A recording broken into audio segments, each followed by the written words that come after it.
Another person is dead following a road traffic accident at midday.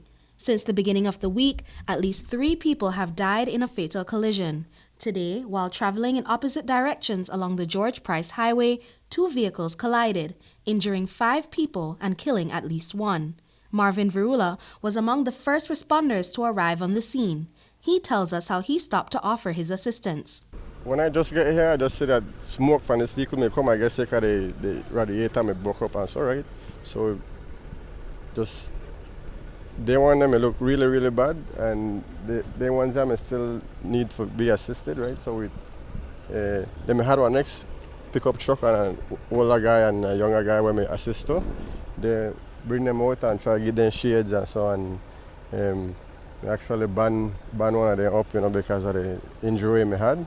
And afterwards gone to this vehicle because we realized the person still alive in there, and at the time they had more people stop by and decide that to cut the seat belt because one of the guys, we actually think that there was one person in there, but when we got closer we realized 2 in there, but one motionless, right? I guess maybe he probably got an impact, but we managed to cut the seat belt and then give her a least space to make it breathe. The blue Ford Escape was traveling from the direction of Belize City, carrying 2 passengers, while the white van contained a Belizean tour guide and 2 American nationals. Virula says that just minutes before the collision, he saw the blue vehicle overtaking him on the road. The sight of a mangled vehicle in the middle of the highway just moments later was harrowing. And actually, the drive coming this way too. And this vehicle may pass me must like, after the whole scene and everything, you can't, remember everything exactly how it happened. But I'd say maybe like 5 minutes, he may pass me and he may frightened for see that they may had an accident, and middle of the street, and the driver, the tour guide, said that what happened is that I don't know if they had a blowout or they just lose control, and he got from one side to the next and he couldn't avoid it, and that when he had the impact against her. The passenger in the Ford Escape was motionless when responders arrived to assist, while the driver was still breathing. The injuries suffered by the passengers in the van were not life-threatening, and they were taken to the Western Regional Hospital for treatment.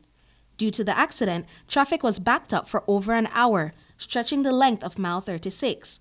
Truck driver Jorge Escalante was one of the first drivers to encounter the accident on the road. When I was coming through the road, me see the big accident, and so there was some vehicle crossing through the side, but when after come the police, I may have to slow down and stop because suddenly they hurry and come and put the cones, and so I did right here like maybe like 1 hour and a half, something like that or more. As a truck driver, Escalante remains hyper-vigilant of accidents he may encounter on the road. But he says that an incident of this severity is something that he cannot describe. They take out one person from the vehicle, and they carry the one who was in the middle of the road. There may be 1 life and 1 dead. What was that like for you, seeing that, as a driver that drives on these dangerous roads every day, to see firsthand something like that in front of you? Well, that we can't explain that because that sounds like something in the dark, and when something just like frightened or I can't explain that. Virula sprang into action to help shortly after realizing that the victims needed assistance. He was fueled by adrenaline due to the intensity of the moment. How does it feel, to know that you came in such close contact with an accident of this severity?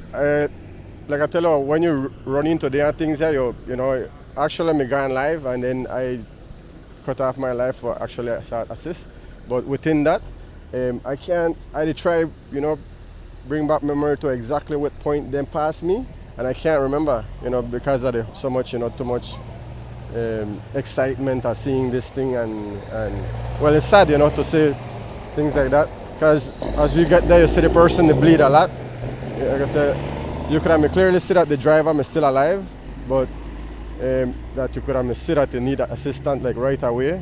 Although the cause of the accident is still under investigation, Virula believes that first responders should be stationed along the highways, particularly around times of public celebrations, should accidents like this occur. Try call police, ambulance, and so some of the guys and they said that they don't call and then they come, but when then things happen, I don't know if they should have I believe they should have an ambulance just to linger around, between the along stretch right here, where especially for like a day when a lot of activities they happen or things like that, because people sometimes tend to be maybe they don't drink all day, but they a 2-3 alcohol drinks in their system, and it's good for have as I say, certain areas just have an ambulance to linger about, that when you hear this happen, they should be the first ones for the day, I don't think if the police could reach afterwards, but the ambulance are the ones that could assist them people to survive, Britney Gordon for News 5.